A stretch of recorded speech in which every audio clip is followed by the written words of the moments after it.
네, 안녕하십니까? 네, 찬양대 찬송 감사합니다. 되게 힘이 넘치는 찬송을 해주셔서 오늘 또 말씀의 문을 되게 힘차게 열어주신 것 같습니다. 감사드리고요. 저는 광주교회에서 교제하고 있는 김한민 형제입니다. 나주는 그 전에 전도인 되기 전에도 자주 들렀던 곳이고 직장 일을 할 때도 그때 많이 왔었고요. 또 어딘가 이렇게 이 광주에서 다른 곳으로 이동할 때는 항상 거쳐야 되는 곳이잖아요. 관문 같은 곳이기 때문에 너무나 익숙한 곳이라 오늘 오는 발걸음이 되게 가볍고 또 너무 하나님께 기대하는 마음으로 함께 만날 우리 나주교회 식구들을 만나고 교제할 일로 기대하는 마음으로 즐겁게 왔습니다. 그 전라도의 이름의 근거가 나주에서 시작된 거 알고 계시죠? 예, 역시 나주 분들은 많이 알고 계시네요. 전라도의 그 전은 전주에서 따왔고 나는 나주에서 따왔잖아요. 그전에는 그 전주목, 나주목이 있었는데 그게 지금의 도청 소재지 같은 곳이라 그 전라도를 그렇게 이름을 땄다라는 거 아마 사실은 잘 모르시더라고요. 전라도에서 나자를 나주에서 땄다는 것을. 역시 나주 분들은 잘 아시네요. 고향에 대한 그 사랑하는 마음이 있으시니까. 그래서 이렇게 그 천년 도시라 그러죠. 또 나주를. 네, 그래서 이렇게 아름다운 도시에서 살고 계신 우리 나주교회 식구들과 함께 교제하게 주신 하나님께 감사드립니다. 모쪼록 오늘 말씀을 통해서 각 사람에게 필요한 하나님의 교훈들이 심겨져서 또 우리 나주교회 형제자님께서 더욱더 하나님 앞에 자신의 삶을 돌아보고 더 열심을 낼 수 있는 귀한 결단을 할 수 있는 기회가 됐으면 좋겠습니다. 기도하고 같이 말씀 배우도록 하겠습니다. 우리를 사랑하시는 거룩하신 하나님 아버지, 참으로 감사합니다. 제가 연약할 때, 제가 죄인 되었을 때, 제가 주님과 원수 되었을 때 주님께서 먼저 저희를 사랑하셔서 그 귀한 독생자 예수 그리스도의 보혈로 값없이 오직 은혜로 구원해 주시고 구원받은 그 은혜도 너무나 큰데 또 은혜 위에 은혜를 더해 주셔서 주님의 몸된 교회 가운데 지체로 교제할 수 있는 축복을 허락해 주심도 진심으로 감사합니다. 주의 날을 맞이하여 또 주님을 사랑하는 또 주님께서 사랑하시는 우리 귀한 나주교회 형제자매들과 함께 이렇게 말씀으로 교제할 수 있는 은혜를 허락해 주심도 참으로 감사드립니다. 오늘 말씀이 각 사람의 마음에 또 심겨져서 그 말씀이 우리 안에서 역사함으로 우리가 변화되고 그 변화를 통해 그리스도의 향기를 주위의 많은 영혼들에게 전하는 증인의 삶을 살 수 있도록 도와주셔서 저희들의 말과 혀뿐만 아니라 행함과 진실함으로 하나님에 대한 사랑을 증거하는 삶을 살 수 있도록 함께해 주시길 부탁드립니다. 이 시간 또 공주 갈릴리 수양관에서 5차 하계 수양에 복음 말씀이 증거되고 있습니다. 말씀을 전하시는 의원 목사님께 더 큰 능력과 또 담대함 공급해 주시고 또 말씀을 듣는 모든 분들 그 말씀을 들을 때 사람의 말이 아닌 하나님 말씀으로 받아들여 꼭 저희와 동일한 구원을 얻을 수 있도록 함께해 주시며 능력 베풀어 주시기를 부탁드립니다.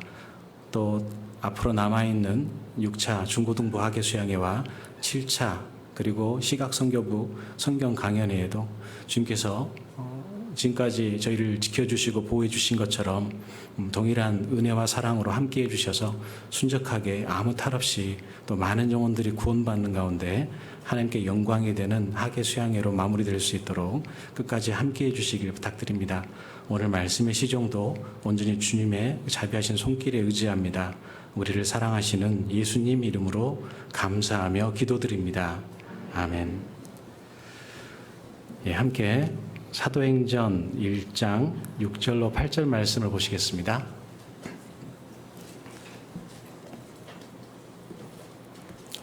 사도행전 1장 6절로 8절 말씀입니다. 6절, 7절은 제가 읽겠습니다. 8절은 같이 읽겠습니다. 6절, 7절 제가 읽겠습니다. 저희가 모였을 때 예수께 묻자와 가로되 주께서 이스라엘 나라를 회복하심이 이때니까 하니 가라사대 때와 기한은 아버지께서 자기의 권한에 두셨으니 너희의 알 바 아니요. 8절 같이 읽으시죠. 오직 성령이 너희에게 임하시면 너희가 권능을 받고 예루살렘과 온 유대와 사마리아와 땅끝까지 이르러 내 증인이 되리라 하시니라. 네. 최근에 상당히 그 전 세계적으로 폭염이 휘몰아치고 있죠. 그래서 아마 올해 여름이 지난해 여름보다 훨씬 더 더운 것 같습니다. 그죠? 그 저녁에도 좀 잠을 이루지 못하시는데 다행히 오늘이 입추더라고요. 입추. 이제 가을의 길목이라는 얘기잖아요. 그래서 조금 더 시원해지면 좋겠는데요. 근데 우리나라도 우리나라지만 지금 전 세계적으로 이 폭염이 세계적인 문제가 됐습니다. 원래 세계에서 가장 시원하고 그나마 서늘한 곳이 유럽 쪽이었는데 지금은 뭐 프랑스라든가 포르투갈이라든가 이런 나라들이 40도를 넘어가는 그런 날씨가 되고요. 그리고 무엇보다 그 고온 때문에 산불이 일어나서 그 프랑스에 있는 포도밭이라든가 아니면 그쪽에 있는 뭐 올리브밭 이런 것들이 다 불에 타가지고 지금 많은 그 고생을 하고 있다라고 뉴스를 통해서 알고 있습니다. 또 좀 서늘한 지역에 속하는 북유럽, 뭐 덴마크라든가 노르웨이 이런 데조차도 온도가 상당히 상승을 해서 이제 정말 하나님께서 우리에게 성경을 통해 말씀하신 마지막 때, 우리는 물론 전도 집회 때마다 그걸 잘 알고 있지만 실제로 피부로 느낄 수 있는, 이제 말 그대로 지구가 산업혁명을 시작한 이래 그 당시에 지구의 온도와 비교해서 지구의 온도가 1.5도가 올라가면 그 다음부터는 도저히 회복할 수가 없다 그래요. 근데 작년에 국제기구연맹에서 그게 0.4도 남았다 그랬거든요. 1.5도까지 도달하는데. 근데 지금은 그게 더 빨라지고 있습니다. 왜냐하면 이게 점점점 이제 악순환이 되거든요. 온도가 올라가면 산불이 일어나고, 산불이 일어나면 이제 대기 가운데 메탄이라든가 이런 것들이 태양열을 더 막기 때문에, 태양을 더 덮어버리기 때문에 그 안에서 온실 효과가 일어납니다. 그럼 온도가 또 올라가죠? 그러면 산불이 또 나는 거예요. 더 올라가고 더 올라가고. 그래서 이제 전문가들이 티핑 포인트라고 얘기하는데 그 회복될 수 없는 지점을 지나가 버리면 더 가속화가 되는 겁니다. 진짜 우리가 그냥 말로만 마지막 때입니다. 진짜 하나님 주님 오실 때가 멀지 않았습니다. 라고 말로만 끝나는 게 아니라 하나님께서 실제로 그것을 우리에게 보여주고 계시는 거예요.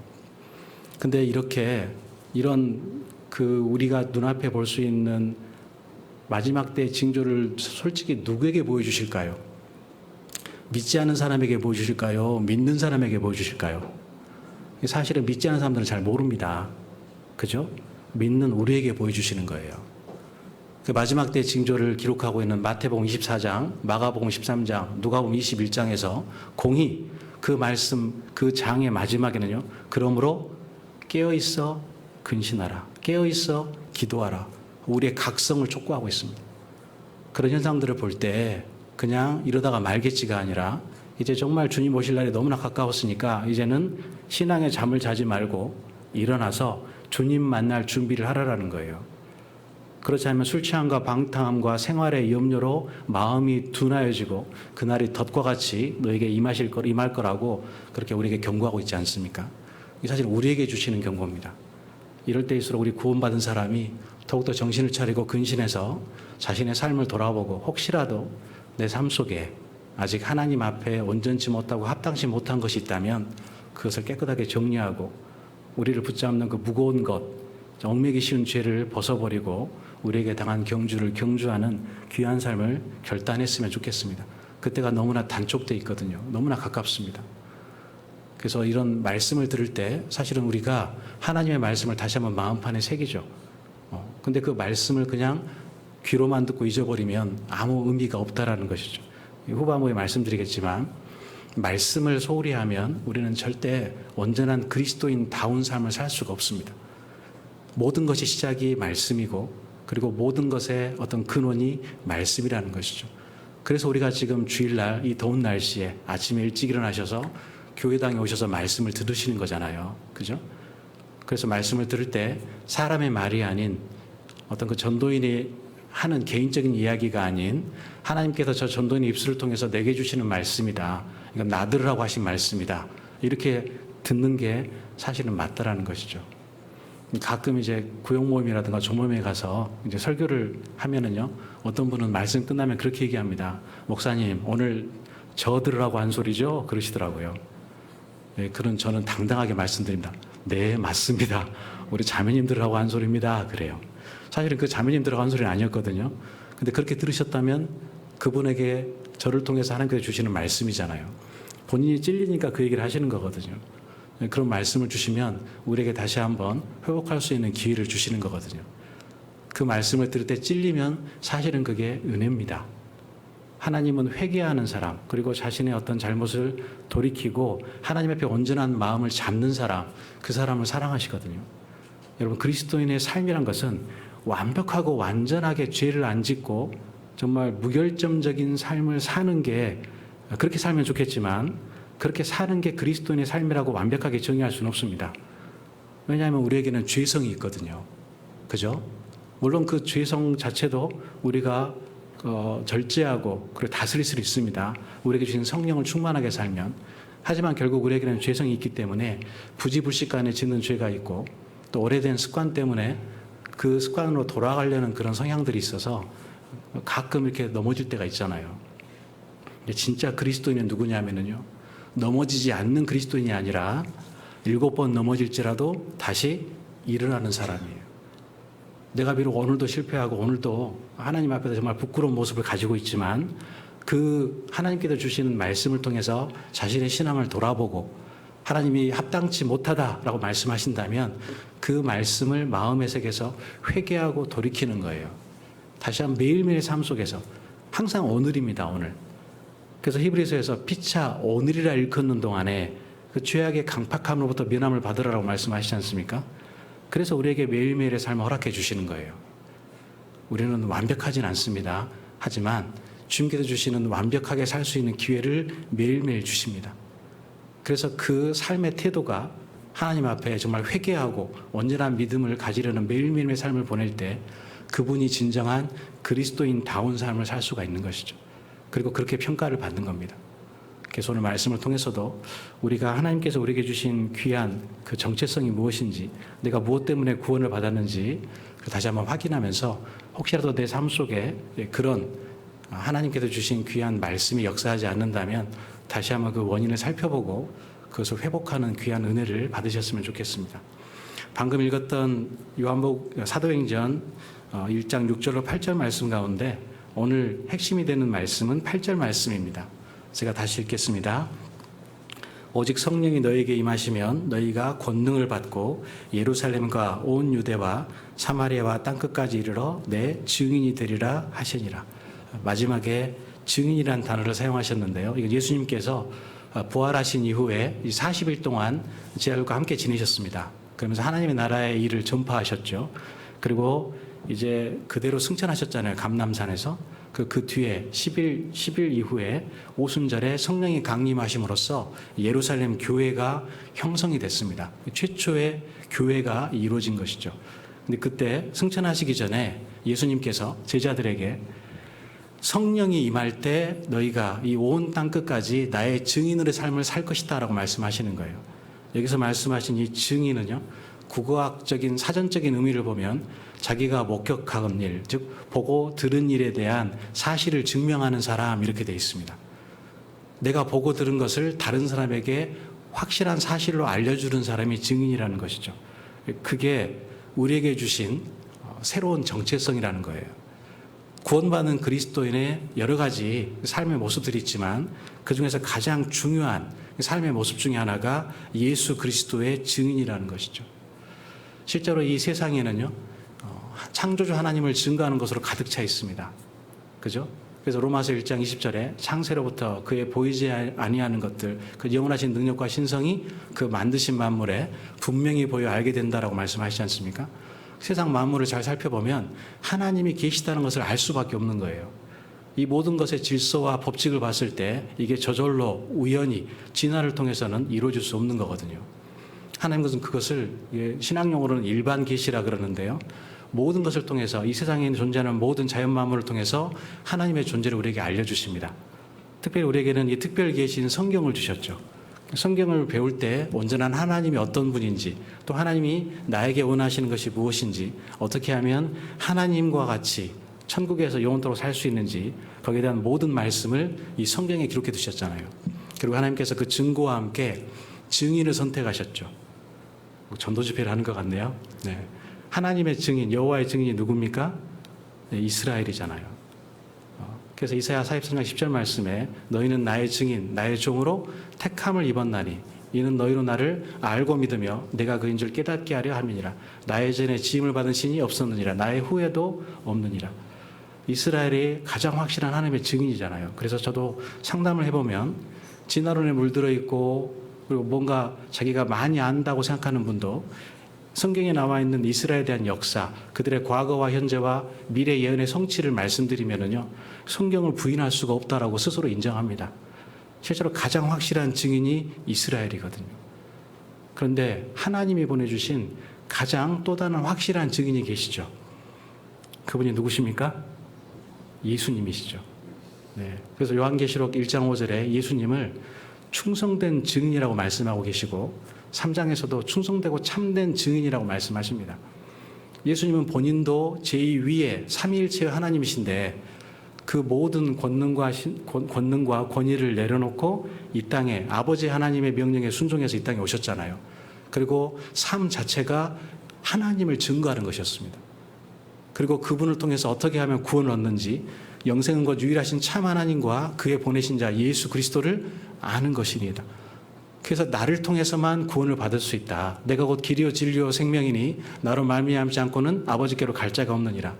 그 말씀을 통해서 하나님의 사랑을 직접 몸으로 우리에게 보여주셨죠. 그죠? 예수님 자체가 가장 확실한 증인이라는 겁니다. 여기 잡아두시고요. 바로 앞에 뒤에 로마서 5장을 보시겠습니다. 로마서 5장 8절 말씀입니다.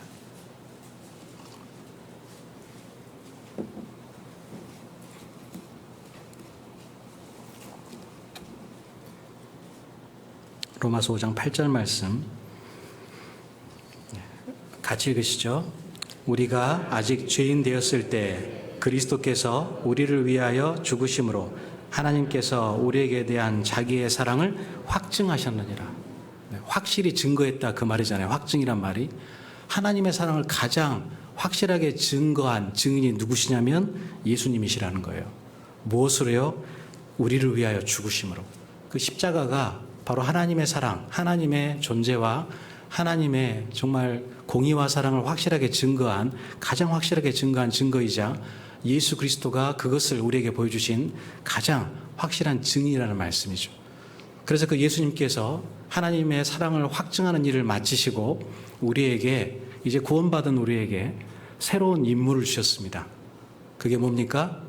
내 증인이 되라는 거예요. 내가 하나님의 증인이 된 것처럼 너희는 나를 증거하는 증인이 되라는 것이죠.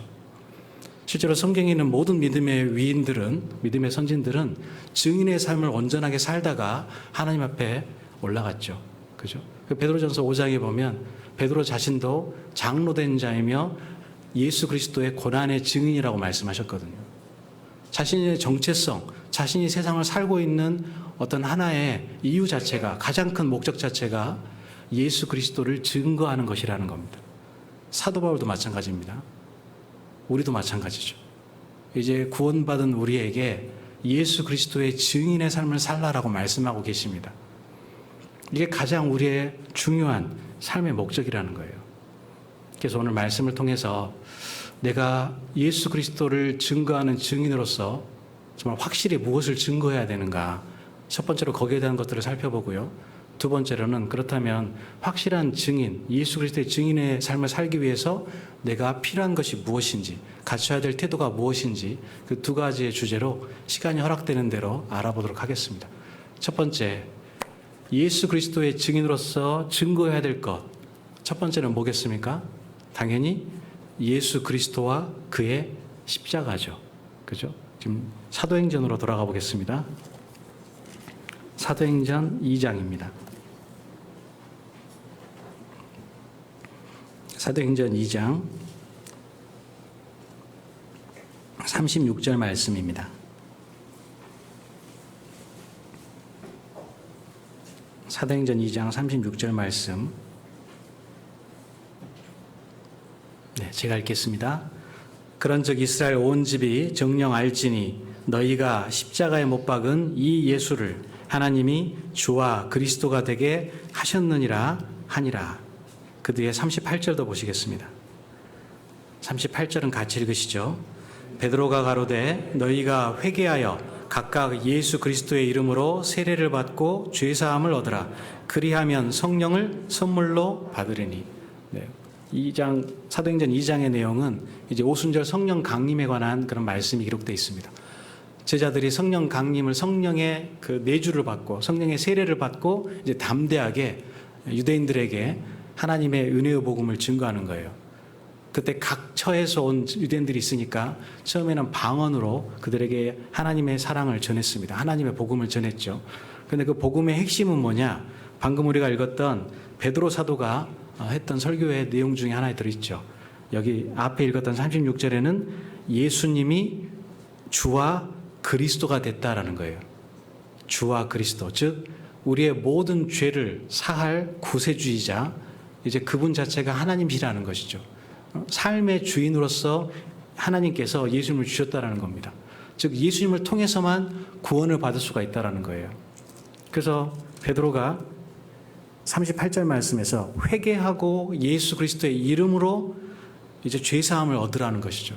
여기 이 말씀에는 세례와 죄사함이 우리말 상으로는 순서가 바뀌어 있는데 사실은 죄사함을 얻은 다음에 세례를 받는, 침례를 받는 거죠. 순서는 그렇습니다. 죄사함을 얻는 사람이 침례를 받거든요. 그래서 어떤 분들은 이 말씀을 가지고 많이 물어보십니다. 침례를 받은 것이 죄사함 받는 것 아니냐? 구원받지 않는 그런 분들이 많이 물어보세요. 특별히 저도 이제 파키스탄에 선교를 하고 있는데요. 그곳에 가면 이제 그 구원받지 않는 그 명목상의 기독교인들은 여기에 대한 질문을 많이 합니다. 구원받은 이후에도 이게 혼동되니까 또 물어보기도 하거든요. 근데 이 말씀은 침례를 받는 것이 구원의 증거라는 게 아니고 죄사함은 예수 그리스도의 이름이 앞에 있잖아요. 예수 그리스도의 이름, 예수님의 이름은 뜻이 뭡니까? 구원이잖아요. 마태복음 1장 21절에 아들을 낳으리니 이름을 예수로 하라. 이는 그가 자기 백성을 저희 죄에서 구원할 자이심이라. 구약에 기록되어 있는 호세아, 예수아 이런 이름들이 신약의 헬라어를 쓰면서 예수로 바뀌었거든요. 그게 구원이란 뜻입니다. 만약에 예수님께서 우리나라에 태어났다면 이름이 뭘까요? 이름이 구원이에요. 구원아 그랬을 거예요. 그 구원이 그렇게 귀한 겁니다. 예수님의 이름을 믿는다는 것은 뭐냐면 예수님의 십자가를 통해서 구원을 받는 거예요. 그리고 죄사함을 받고 침례를 받는 거죠. 성령이 임하셨을 때 성령의 내주를 받은 세례를 받은 사도들이 처음에 전했던 증인으로서의 증거가 첫 번째 뭐였냐면 예수 그리스도였습니다. 예수님께서 주와 그리스도가 됐다라는 거예요. 여러분 가끔 어떤 분들은 구원의 의심을 가지고 내가 정말 구원받은 게 확실할까? 우리 교회가 확실히 복음을 전하는 교회일까? 그런 의심을 갖는 분들을 가끔 만날 때가 있습니다. 실제로 본인은 확실히 예수를 믿는다라고 얘기하는데 옆에서 워낙 이 교회는 이상한 교회네, 뭐 이단이네, 뭐 구원파네 이런 말들 하니까 그런 말에 흔들려서 특별히 구원을 받지 얼마 되지 않은 분들이 그런 과정들을 거치게 되죠. 그런 분들과 상담을 할 때가 있습니다. 저는 그분들에게 추천해 드리는 게 있습니다. 사도행전을 읽어보라고 말씀드립니다. 사도행전을. 여러분 사도행전을 잘 읽어보면은요. 초대교회, 최초의 교회가 있었을 때 사도들이 즉 예수님께 직접 복음을 들었던 그리고 성령의 세례를 받고 정말 확실하게 교회를 위해서 복음을 전했던 그 사도들이 전했던 내용이 무엇이니가 정확하게 들어있죠. 그 내용이 뭡니까? 방금 읽었던 그 말씀입니다. 예수 그리스도가 우리의 주와 그리스도라는 거예요. 예수님을 통해서만 구원을 받을 수 있고 또 구원받은 사람은 그 구원 이후에 예수님을 주로 삼는 그런 삶을 살다라는 것이죠.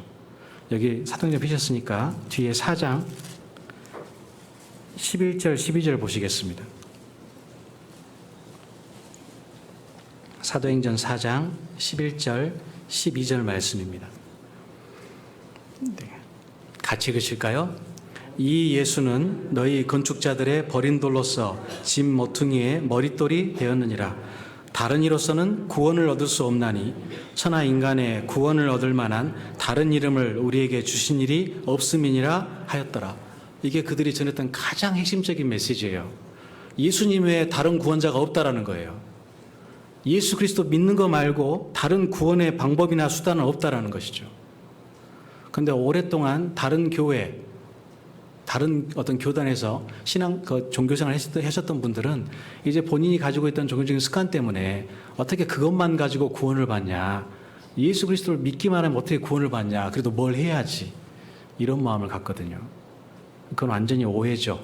성경을 알지 못하기 때문에, 성경을 오해했기 때문에 가지고 있는 생각입니다. 그럴 때 우리가 참고할 게 바로 사도행전이라는 겁니다. 사도행전에서 전했던 그 사도들의 메시지가 뭐냐는 거예요. 또 로마서가 있죠. 주님께 직접 복음의 계시를 받았던 사도 바울은 무엇을 전했냐는 거예요. 핵심은 뭡니까? 예수 그리스도를 통한 영원한 속죄잖아요. 그죠? 그 외에 어떤 행위도 우리를 구원에 이르게 할 수 없다는 겁니다. 여러분, 우리가 예수 그리스도의 확실한 증인이라면 첫 번째 증거해야 될 것은 뭐냐면 예수 그리스도와 그의 십자가입니다. 한마디로 하면 복음이죠. 복음을 전하는 삶을 사는 거예요. 반대로 내가 분명히 구원을 받았다고 스스로 인정하고 하나님 앞에서 삶을 살고 있는데 복음을 전하지 않는 삶을 살고 있다. 다른 사람에게 전도하지 않는다. 죄송하지만 증인의 삶을 살지 않는 겁니다. 구원받은 사람답게 살지 않는 거예요. 여러분, 특별히 우리 어르신들 많이 계시는데요. 저도 가끔 어르신들 상담하다 보면 아직 구원받지 못한 자식들이 있는데 잘 말을 꺼내지 않으세요. 명절 때 자식들이, 멀리 있는 자식들이 와도 그게 정말 전도의 기회잖아요. 1년에 2번. 설과 추석 때. 그때 말씀을 들어보자고 얘기를 해야 되는데 입을 닫으시는 분들을 가끔 만날 때가 있습니다. 이유는 뭐냐? 아이고, 언젠가 알아서 듣겠죠.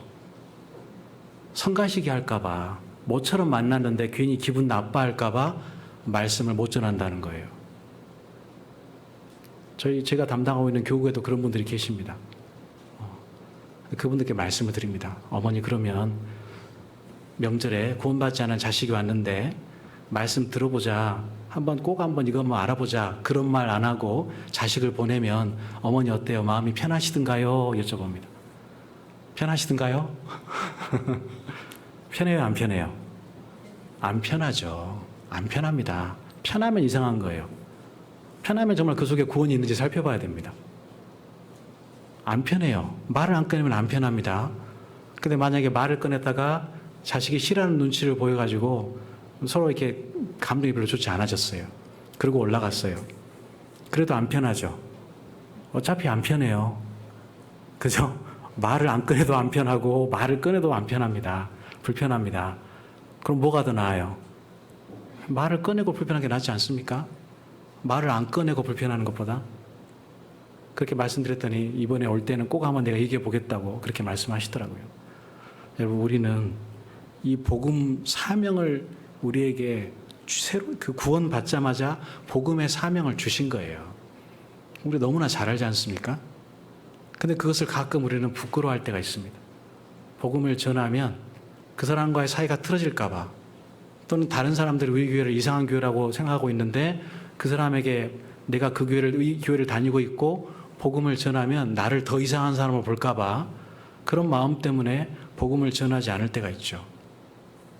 다른 말로 하면 복음을 부끄러워할 수가 있다는 것이죠. 그런데 그게 하나님 앞에 섰을 때는 책망받을 수 있는 일이라는 겁니다.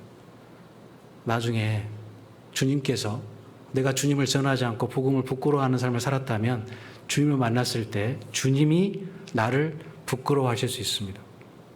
누가복음 9장을 보시겠습니다. 누가복음 9장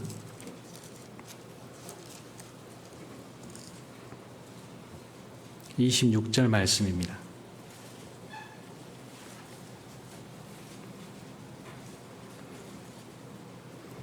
(9장 26절) 말씀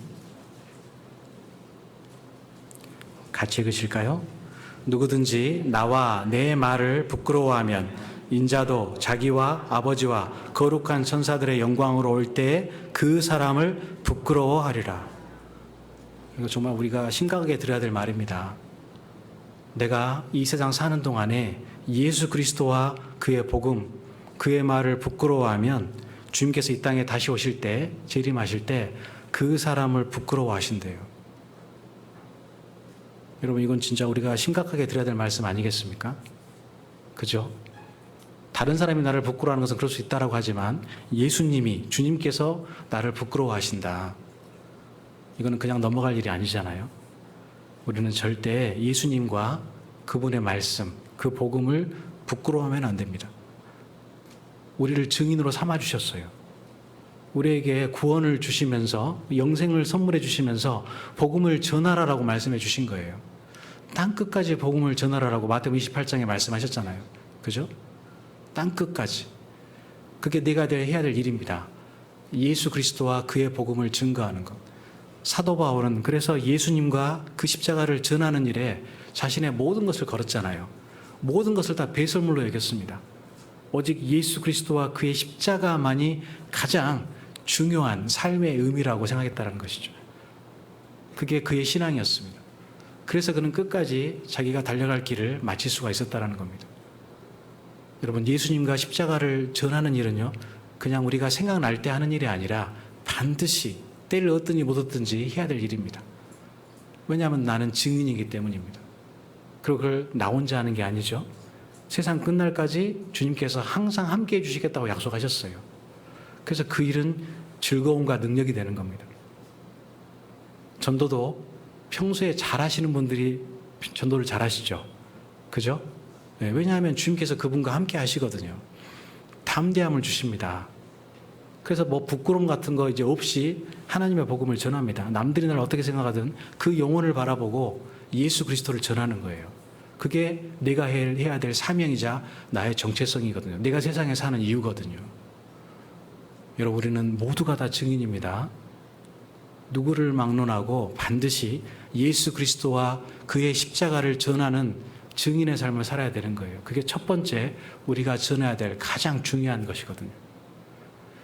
두 번째는 내가 하나님의 자녀인 것을 증거하는 삶을 살아야 됩니다. 요한 1서를 보시겠습니다. 요한 1서 3장입니다. 3장 2절 3절 말씀입니다. 2절 3절 말씀 같이 읽으시죠. 사랑하는 자들아, 우리가 지금은 하나님의 자녀라.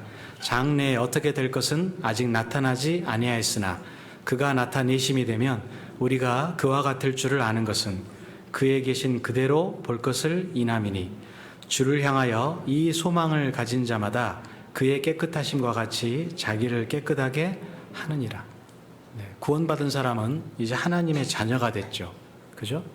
그래서 요한복음 1장에서 영접하는 자, 곧 그 이름을 믿는 자에게는 하나님의 자녀가 되는 권세를 주셨으니 우리는 구원을 받을 때 하나님의 자녀가 됐습니다. 자녀가 됐기 때문에 자녀다운 삶을 살아야 되는 것이죠. 그죠? 여러분 생각해 보십시오. 만약에 이 땅에 진짜 하나님의 아들이 살고 있다고 생각해 보세요. 진짜 하나님의 아들. 물론 우리도 하나님의 아들이지만 믿지 않은 사람들이 생각할 때 하나님의 아들이 이 땅에 내려와서 살고 있다고 한번 생각해 보십시오. 그러면 그 하나님의 아들은 어떤 삶을 살까요? 마음대로 죄짓고 자기 육신이 원하는 대로 살까요? 아니면 정말 착하고 그리고 거룩하고 성결하고 깨끗하고 죄와 구별된 삶을 살까요? 후자겠죠? 우리가 천사를 생각할 때 그런 생각을 하잖아요. 천사. 하늘에서 내려온 천사. 그래서 어떤 사람이 정말 착하면 저 사람은 천사 같다고 얘기하잖아요. 그게 바로 그런 의미지 않습니까? 진짜 하나님의 아들이 이 땅에 내려와 산다면 그분은 온전한 삶을 살 겁니다. 근데 그게 누구예요? 그 하나님의 아들이 누구예요? 나예요, 나. 예수님 말고 나. 하나님의 자녀라고 말씀하셨잖아요. 그죠? 꼭 멀리 예수님, 막 천사 이렇게 생각하지 마시고 그게 누구라고요? 나라니까요. 그럼 어떻게 살아야겠어요? 천사처럼 살아야 됩니다. 정말 깨끗하고 거룩하게 살아야 돼요. 정말 착하게 살아야 돼요. 구원받기 전에는 내가 말과 언행이 투박하고 거칠고 다른 사람에게 함부로 말하고 했을지라도 진짜 구원을 받았다면 이제 그것을 바꿔야 되는 거예요. 어떤 분들은 가끔 교회 가운데서 자신이 가지고 있는 옛 본성을 그대로 가지고 들어올 때가 있습니다. 그리고 간증할 땐 가끔 이런 간증을 하세요. 내가 말투가 좀 거칠고 썸먹썸먹, 전라도 말로 썸먹썸먹이라고 그러죠. 말투가 좀 썸먹썸먹하지만 원래 내 마음은 안 그럽니다. 난 뒤끝 없어라. 이렇게 이해하시오. 이렇게 간증하는 분들을 가끔 만날 때가 있습니다. 그건 죄송하지만 그리스도인의 간증이 아닙니다. 그건 세상 사람들의 간증이에요. 내가 원래 성격이 이렇게 생겼지만 뒤끝은 없어요. 이해하십시오. 그런 깡패들이 하는 얘기예요. 사람 때리고 난 다음에 화해하면서. 우리가 할 말은 그게 아닙니다. 정말 내가 그런 간증을 하고 싶다면 내가 정말 구원받은 이후에 이것을 고쳐보려고 노력하는데 아직도 잘 안 됩니다. 저를 위해서 기도해 주십시오. 그리고 정말 혹시라도 제가 그런 행동을 하면 저에게 사랑으로 권면해 주시면 감사하겠습니다. 그게 그리스도인다운 간증이죠. 그죠? 자기가 바꿔야지 누가 바꿔요. 자기는 바꿀 생각이 없으면서 다른 형제자매에게 이해하라고요? 그건 잘못된 간증입니다. 그건 전혀 성경적이지 않습니다. 방금 읽었던 말씀처럼 내가 정말 구원받은 하나님의 자녀라면 3절에 주를 향하여 이 소망을 가진 자마다 그의 깨끗하심과 같이 자기를 깨끗하게 하느니라. 깨끗한 삶을 살아야 됩니다. 착하고 거룩한 삶을 살아야 돼요. 다른 사람에게 피해를 주면 안 됩니다. 진짜 천사처럼 살아야 돼요. 왜요? 그러라고 구원해 주셨거든요. 착하게 살라고. 그래야 온전한 증인의 삶을 살 수가 있는 거예요. 야, 저 사람 보니까 진짜 제대로 믿는 사람인 것 같아. 다른 사람들은 저 사람 다니는 교회를 이단이네 뭐네 욕하지만 내가 보니까 저 사람이 믿는 믿음이 진짜인 것 같고 저 사람야말로 진짜 하나님의 아들답게 살고 있는 사람인 것 같아. 이런 말 들으지 않겠습니까? 실제로 어떤 직장에서 구원받은 한 자매님, 형제님의 삶을 보고 야, 저 사람이 다니는 교회는 뭔가 있는 것 같다. 그런 마음을 가지고 살다가 그분이 전도하니까 그래요, 나도 한번 들어봅시다 하고 그분의 권유로 말씀 듣고 구원받으신 분들 우리 만날 때가 있지 않습니까? 그죠? 아마 우리 나주교회도 계실 거예요.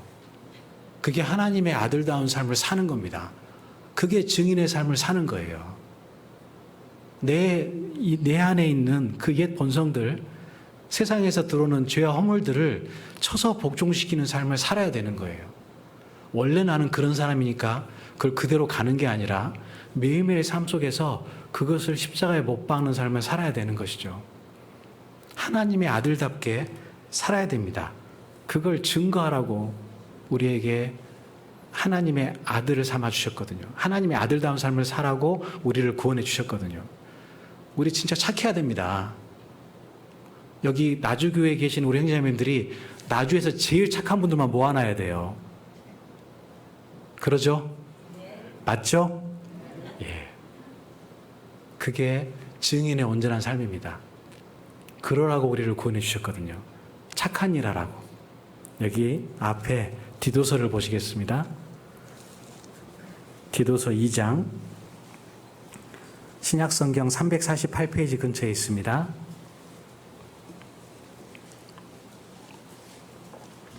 디도서 2장 14절 말씀입니다.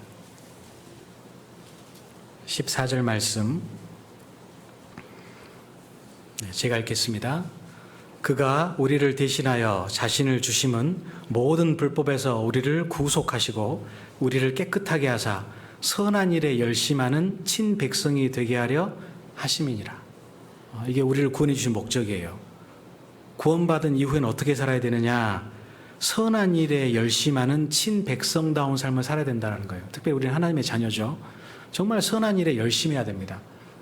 착하게 살아야 되고 다른 사람에게 인색하지 말아야 되고 정말 복음을 위해서 희생하고 또 하나님의 자녀이기 때문에 성화된 삶을 살아야 되는 거예요. 우리가 흔히 생활구원이라고 하잖아요. 물론 그 생활구원은 주님 앞에 갈 때까지 이루어야 되는 거죠. 근데 그걸 매일매일 삶 속에서 하나님의 자녀다운 삶을 살고 육신을 쳐서 복종시키는 삶을 살아야 된다는 겁니다. 그래야 온전한 증인의 삶을 살 수가 있다는 거예요. 여러분, 만약에 어떤 재판에서 한 사람이 증인으로 나가게 됐습니다. 근데 증인으로 선정된 사람이 누구냐면 동네에서 소문난 깡패예요. 부모에게 함부로 대하고 그 동네에서는 자우징한 소문난 사람입니다. 만약에 그런 사람이 자기가 뭔가를 본 것을 증언을 한다고 가정해 보시죠. 어때요? 그 재판에 참석해 있는 사람들 또는 어떤 배심원들이 국민재판을 통해 배심원들이 앉아있다고 생각하면 만약에 그 사람의 삶을 안다면 그 사람이 하는 증언, 그걸 믿을까요? 안 믿을까요? 잘 안 믿겠죠. 그래서 재판을 다루는 영화나 드라마에 보면은요, 그 증인으로 나온 사람의 삶에 대해서 얘기하면서 그 사람의 증거 능력을 깎아내리는 그런 노력들을 하지 않습니까? 저 사람은 어떻게 사는 사람인 줄 아십니까? 그 전에 감옥을 제 집처럼 드날던 사람입니다. 얼마 전에도 어떤 죄로 교도소 갔다 온 사람입니다. 그 사람이 하는 말씀을 믿을 수가 있겠습니까? 그런 식으로 그 사람의 실제로 사실을 봤다고 할지라도 그 증언을 폄훼하고 깎아내리잖아요. 그죠? 그게 아주 우리에게 좋은 본보기가 됩니다. 우리가 하는 말은 맞아요. 우리가 하는 복음은 확실한 진리입니다. 그런데 내 삶이 그것을 보증하지 못한다면 내 말에 힘이 없는 겁니다. 가족들이든 주위에 있는 이웃들이든 누구든 간에 정말 내가 온전하고 변화된 삶을 살 때 내 말이 힘이 생기는 거예요. 그래야 내가 전하는 복음이 능력이 생기는 겁니다. 내가 하나님의 자녀가 됐기 때문에 하나님의 자유다운 삶을 살아야 되는 거예요. 우리는 이미 구원받을 때 신분적으로 거룩함을 얻었습니다. 그죠? 의롭다함을 얻었어요. 신분은 하나님의 자녀가 됐지 않습니까? 근데 문제는 뭐예요? 상태는 여전히 죄인이라는 겁니다. 근데 그걸 그대로 놔두면 안 된다는 거예요. 상태 역시 거룩할 수 있도록 매일매일 삶 속에서 하나님의 자녀다운 삶을 살아야 되는 겁니다. 그래야 우리의 말이 힘이 생기는 거예요. 그래서 잠언 21장 28절에 거짓 증인은 패망하려니와 확실한 증인의 말은 힘이 있느니라.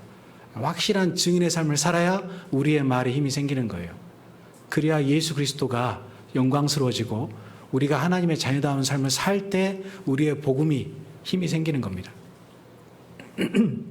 증인으로서 우리가 첫 번째 증거해야 될 것은 예수 그리스도와 그의 십자가입니다.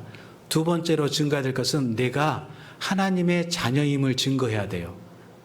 말과 혀가 아니라 행함과 진실함으로. 그럴 때 우리가 온전한 증인의 삶을 살 수가 있는 것이죠. 세 번째로는요, 내가 천국의 백성이고 또 이 세상에서는 외국인과 나그네라는 것을 증거해야 됩니다. 이 말씀은 히브리서를 살펴보겠습니다. 히브리서 11장입니다. 히브리서 11장 13절로 16절 말씀입니다. 13절로 16절 말씀 제가 읽겠습니다. 이 사람들은 다 믿음을 따라 죽었으며 약속을 받지 못하였을 때 그것들을 멀리서 보고 환영하며 또 땅에서는 외국인과 나그네로라 증거하였으니 이같이 말하는 자들은 본향 찾는 것을 나타냄이라. 저희가 나온 바 본향을 생각하였다면 돌아갈 기회가 있었으려니와. 16절 같이 읽으시죠. 저희가 이제는 더 나은 본향을 사모하니 곧 하늘에 있는 것이라. 그러므로 하나님이 저희 하나님이라 일컬음 받으심을 부끄러워 아니하시고 저희를 위하여 한 성을 예비하셨느니라. 우리가 증거해야 될 것은 바로 이 땅에서는 외국인과 나그네라는 거예요. 왜냐하면 우리가 가야 될 진짜 고향, 본향은 따로 있거든요. 우리는 천국의 시민입니다. 빌립보서 3장 20절에 우리의 시민권은 하늘에 있는지라라고 말씀하시잖아요. 즉 내 진짜 주소는요, 내 진짜 고향은 어디냐면 천국이라는 거예요. 그래서 내 삶 속에서 나의 소망이 천국에 있다는 것을 알려야 되는 겁니다. 이 땅에서는 외국인과 나그네의 삶이라는 거예요. 즉 이 땅에 있는 것들을 얻으려고 아둥바둥 애쓰거나 그걸 위해서 자신의 모든 것을 바치지 않고 단지 이 땅에 있는 것들은 잠시 쓰다가 놓고 갈 것이기 때문에 하늘에 소망을 두고 하늘에 있는 것으로 투자하고 하늘을 위해서, 천국을 위해서 살아가는 거예요. 그게 하나님의 온전한 증인의 삶이라는 겁니다. 나는 천국 시민이라는 것, 나의 소망은 하늘에 있다는 것을 내 삶을 통해서 보여줘야 되는 겁니다. 여러분, 요즘 세상 사람들이 추구하는 게 뭐가 있습니까? 돈이죠. 네, 더욱더 그게 심해집니다. 삶이 어려워지고 이제 점점 세상이 강팍해지고 이제 팍팍해지니까 또 코로나19 사태를 겪으면서 빈익빈 부익부가 더 심해졌잖아요. 그러다 보니까 이제 사람들이 추구하는 게 돈이에요, 돈. 그러니까 맨날 뉴스에 보면 부동산이 올랐네, 떨어졌네, 막 그런 거 나오잖아요. 그죠? 사람들의 관심은 온통 그쪽으로 갑니다.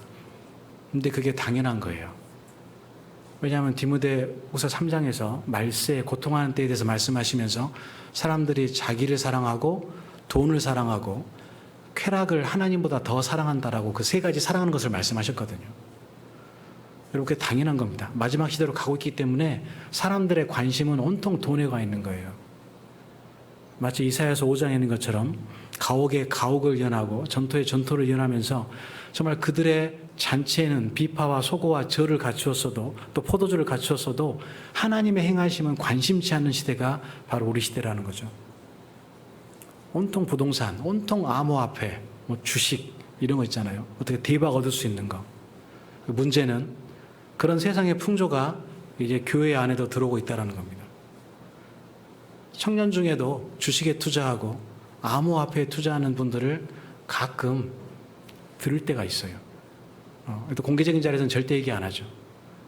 근데 개인적인 만남이 있을 때는 그걸 얘기하는가 보더라고요. 넌 아직도 주식 통장 없냐? 넌 아직도 암호화폐 투자 안 하냐? 그런 교제라고 할 수 없죠. 그런 이야기들을 은밀히 하나 봐요. 종종 듣습니다. 그런 얘기들을. 마음이 아파요.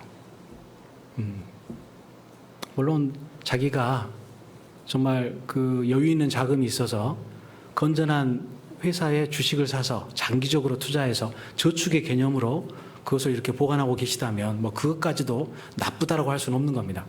근데 그 정도 여유 자금이 생기려면 어느 정도 연세가 있으셔야 되잖아요. 그죠? 청년들이 그것을 위해서 투자하고 그것만을 바라보는 것은요, 옳지 않습니다. 왠지 아세요? 온통 그것에 정신이 팔리거든요. 하루 내내 휴대폰으로 주식 현황만 바라보고 있습니다. 암호화폐 등락만 보고 있어요. 그런데 정신이 온전하겠냐고요. 완전히 세상 것으로 가죠. 주식이 오르면 기분이 좋아요. 그날은. 주식이 떨어지면 기분이 나빠요. 내 어떤 성격이 주식 지수에 달려지는 거예요. 그런 삶을 살게 됩니다. 본인은 그렇게 안 산다고 하지만 그렇게 살게 돼 있어요. 네, 마귀가 그렇게 설계해 놨거든요. 우리는 절대 그런 것에 마음에 뺏기면 안 됩니다. 하나님께서 분명히 약속하셨잖아요. 공중의 새를 보라, 들의 백합화를 보라, 오늘 있다가 내일 아궁에 던질 들풀도 솔로몬이 입었던 모든 영광보다 더 이렇게 입히시거늘 하물며 너희일까 보냐, 믿음이 적은 자들아. 그 문제는 뭐예요? 믿음이에요. 내가 얼마를 버냐가 문제가 아닙니다. 내가 얼마를 갖고 사느냐가 문제가 아니에요. 우리 집이 몇 평이냐가 문제가 아니에요. 문제는 믿음이에요. 내가 과연 하나님을 믿는 믿음이 있냐라는 거예요. 아무것도 염려하지 말고 오직 기도와 간구로 너희 구할 것을 감사함으로 하나님께 아뢰라. 그럼 모든 지각에 뛰어난 하나님의 평강이 그리스도 예수 안에서 너희 마음과 생각을 지키시리라. 분명히 약속하셨지 않습니까? 아무것도 염려하지 말고 구할 것을 빌라고. 그건 이방인들이 구하는 것이라고 말씀하셨잖아요. 무엇을 먹을까? 무엇을 마실까? 무엇을 입을까? 염려하지 말라. 그것도 이방인들이 구하는 것이라. 너희 천부께서 이 모든 것이 너에게 있어야 할 줄을 아시느니라. 우리 맨날 그 말씀 읽잖아요. 마태복음 6장 말씀, 빌립보서 4장 말씀, 항상 그 말씀으로 힘을 얻고 위로를 받지 않습니까? 근데 그게 단지 마음의 위안으로 끝나면 안 되는 겁니다. 삶으로 적용이 돼야 되는 거예요. 좀 하박국 선지자의 그 간증처럼 하박국 3장에 무화과나무가 무성치 못하고 포도나무에 열매가 없고 감람나무에 소출이 없어도 우리의 양이 없고 외양간에 소가 없고 밭에 식물이 없어도 오직 나는 여호와 한 분만으로 즐거워하고 기뻐하겠노라. 오직 여호와를 인하여 즐거워한다라는 그 간증이 있잖아요. 사실 하박국 선지자는요, 이제 곧 바벨론의 침공이 임박할 때 그때 남유다에서 살았던 선지자입니다. 하나님께서 분명히 예고하셨어요. 바벨론을 들어서 남유다를 징벌하시겠다고. 이제 더 이상 아무것도 남지 않을 때가 오는 거예요. 근데 그 상태에서 하박국은 하나님께 찬양을 드렸습니다. 그게 믿음이라는 거예요. 그래서 하박국서에 오직 의인은 믿음으로 말미암아 살리라, 그 말씀이 있어요. 아주 유명한 말씀. 루터가 구원받았던 말씀. 많은 분들이 구원을 받은 말씀. 그래서 믿음이 중요하다는 겁니다. 상황이 중요한 게 아니에요. 내가 얼마나 하나님을 의지하고 믿고 있느냐, 정말 진정으로 믿고 맡기고 있느냐, 그 믿음에 따라서 나의 소망이 결정이 되는 겁니다. 하나님을 못 믿으니까 소망이 땅에 있는 거예요. 하나님이 안 해주실 것 같으니까 내가 내 힘으로 어떻게든 이걸 갖춰야 되는 겁니다. 물론 우리가 최선을 다해서 삶 속에서 자신의 일에 충실해야 됩니다.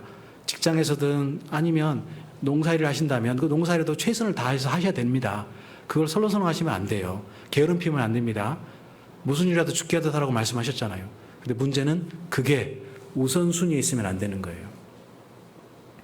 잘 하시는 말씀, 마태복음 6장 33절 말씀.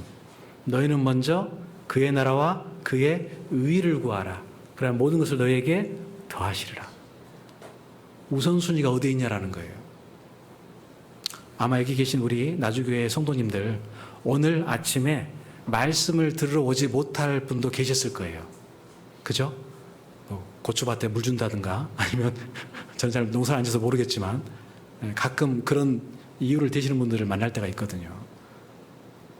그런데도 불구하고 그 모든 이유를 다 내려놓고 이 자리에 앉아서 말씀을 듣고 계시잖아요. 그죠? 그게 하나님 앞에 우선순위를 정하는 겁니다.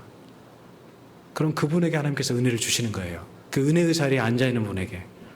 구원의 우물들에서 물을 기르라고 이사야 12장에서 말씀하시는데, 이게 바로 말씀이 성령께서 역사하시는 구원의 우물이거든요. 말씀이 증거되는 자리, 교제가 있는 자리. 그 자리에 참여할 때 나에게 은혜를 주시는 겁니다. 그래서 점점 신앙도 있는 자는 더해지고 없는 자는 그 있는 것도 빼앗기는 거예요. 내 신앙의 습관이 그렇게 들여지기 때문에. 여러분, 정말 천국의 소망이 있는 사람은 하나님께 먼저 드립니다. 이게 내가 없으면 죽을 것 같지만 그래도 그걸 하나님께 드리는 거예요. 제가 몇 년 전에 어떤 자매님과 상담을 했는데요. 그 자매님이 가정이 너무 어렵습니다. 형제가 벌어온 돈보다 나가는 돈이 더 많아요. 그리고 자녀들이 아프기 때문에 그 자녀를 이렇게 수술을 해야 되고 병원을 왔다 갔다 하기 때문에 의료비 지출도 아주 많이 듭니다. 근데 어느 날 저를 찾아왔더라고요. 저희 교구는 아닌데 제가 전에부터 알고 있던 분이었거든요. 저한테 그렇게 얘기하시는 거예요. 제가 그때 전도사였는데, 전도사님, 제가 11조를 못하고 있는데 그것 때문에 너무나 마음이 걸립니다. 근데 사정을 들어보니까 11조를 못할 사정이에요. 카드로 이렇게 돈을 빼서 겨우겨우 이렇게 돌려서 막는 그런 하루하루를 보내고 있더라고요. 그런데 그 자매님 마음속에 이제 짐이 생긴 거예요. 하나님을 정말 사랑하고 하나님께 드려야 될 건 드려야 되는데, 비록 내가 빚이 있더라도 형제가 들어온 수입 중에 10분의 1을 먼저 드려야 되는데 그걸 못하고 있다라는 겁니다. 그래서 제가 그분의 사정을 듣고요, 저 같아도 11조를 정말 할 수 있을까라는 마음이 들었습니다. 하지만 그분께 성경대로 교제를 했습니다. 자매님, 그렇다면 한번 3개월 정도만 한번 11조를 하나님께 드려보십시오. 하나님은 그 11조로 시험해 보라고 말씀하셨지 않습니까? 자매님께서 정말 3개월 그렇게 작정하시고 11조를 드려보시고 3개월 뒤에 저랑 다시 한번 교제를 하시죠. 그렇게 교제를 했습니다. 근데 석 달 뒤에 안 찾아오시더라고요. 네. 그래서 6개월 뒤에 우연히 교회에서 만났습니다. 저희 교회가 워낙 크기 때문에 성도를 자주 만나지를 못합니다. 6개월 뒤에 그분을 우연히 만났는데 여쭤봤어요. 자매님, 걔도 그렇게 11조 하고 계십니까? 그랬더니 놀라운 사실을 저에게 알려주시더라고요. 목사님, 그 전도사님, 저 걔도 11조 하고 있습니다. 아, 그래요? 생활이 어렵지 않으세요? 11조를 하고 난 뒤에 한 달 만에 하나님께서 형제님 직장을 바꿔주셨대요. 훨씬 많은 수입을 얻을 수 있는 걸로. 그때부터는 정말 온전한 11조를 드린다는 거예요. 제가 더 감동을 받았습니다. 네.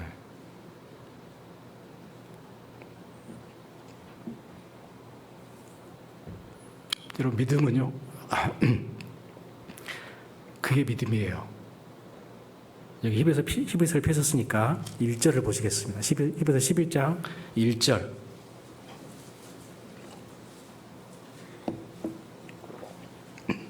1절 말씀 같이 읽으시죠.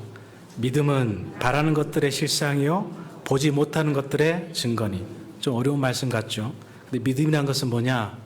내가 마음속으로 소망한 것들이 바로 그 믿음이라는 거예요. 그리고 보지 못하는 것들의 증거라는 것이죠. 즉 그게 보이진 않지만 그걸 보는 것처럼 그대로 받아들이는 것, 그게 믿음이라는 겁니다. 여러분, 하나님이 보이세요? 하나님 보이지 않지만 믿으시죠? 천국 보이세요? 보이지 않지만 보는 것처럼 믿으시죠? 미국이 있는 것처럼, 일본이 있는 것처럼 그 천국이 있는 것으로 그대로 받아들이시잖아요? 그게 믿음이라는 거예요. 하나님의 약속은 보이지 않습니다. 하지만 그것을 보는 것처럼 믿는 거예요. 아무것도 염려하지 말라라고 하셨으면 염려하지 않는 겁니다. 내 삶 속에서 하나님께 우선순위를 드리고 드려야 될 것을 드리고 시간이든 재물이든 어떤 재능이든 무엇이든 간에 하나님께 먼저 드리는 거예요. 그러면 하나님이 모든 것을 다 책임지겠다라고 말씀하셨죠.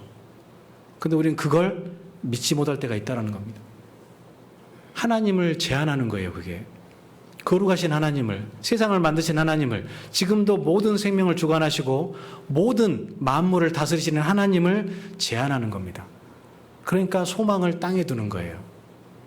소망을 하늘에 둔다면 이것이 잠깐 쓰다가 없어질, 그죠? 빈손으로 왔다가 빈손으로 가게 될, 잠깐 사용할 것이라는 거예요. 이 세상은 우리는 외국인과 나그네로 왔다는 겁니다.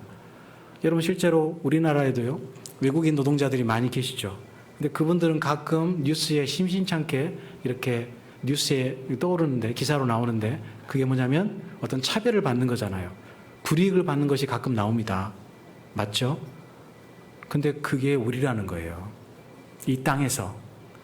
우리는 이 땅에서 외국인과 나그네로 살고 있습니다. 왜냐하면 진정한 고향, 진정한 본향은 따로 있거든요. 그러니까 이 세상에서 뭔가를 가지려고 추구하고 이 세상에서 뭔가를 막 이렇게 얻으려고 그것을 위해서 전 생애를 바치는 삶은 하나님 앞에 합당치 않다라는 겁니다. 여러분, 어떤 사람이 그런 얘기를 했습니다. 이 세상은 다리라고 얘기했습니다. 다리. 여러분, 다리는 어때요? 다리는 사는 곳이에요? 지나가는 곳이에요? 지나가는 곳이잖아요. 그 현명한 자는 다리 위에 집을 짓지 않는다, 이렇게 얘기합니다. 맞죠? 다리는 그냥 지나가는 곳이에요. 우리는 세상에 그냥 지나가기 위해서 이 땅에 살고 있는 겁니다. 구원받은 이후에 우리의 정체성이 바로 외국인과 나그네거든요. 그래서 증인의 온전한 삶을 살려면 내가 천국의 시민임을 항상 내 삶을 통해서 증거를 보여야 됩니다. 내 삶 속에서 보이는 것을 추구하는 게 아니라 보이지 않는, 썩지 않고 더럽지 않은, 쇠하지 않은 그 영원한 영광을 위해서 살아가는 거예요. 산소망을 위해서. 여기 히브리서 펴셨으니까 뒤에 베드로전서 보시겠습니다.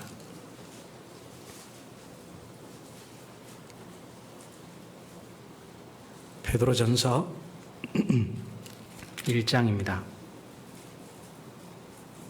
1장 3절 4절입니다.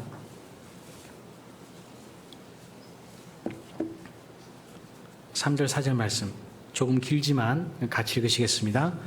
찬송하리로다 우리 주 예수 그리스도의 아버지 하나님이 그 많으신 긍휼대로 예수 그리스도의 죽은 자 가운데서 부활하심으로 말미암아 우리를 거듭나게 하사 산 소망이 있게 하시며 썩지 않고 더럽지 않고 쇠하지 아니하는 기업을 잊게 하시나니 곧 너희를 위하여 하늘에 간직하신 것이라. 우리의 진정한 기업, 유산이 있어요.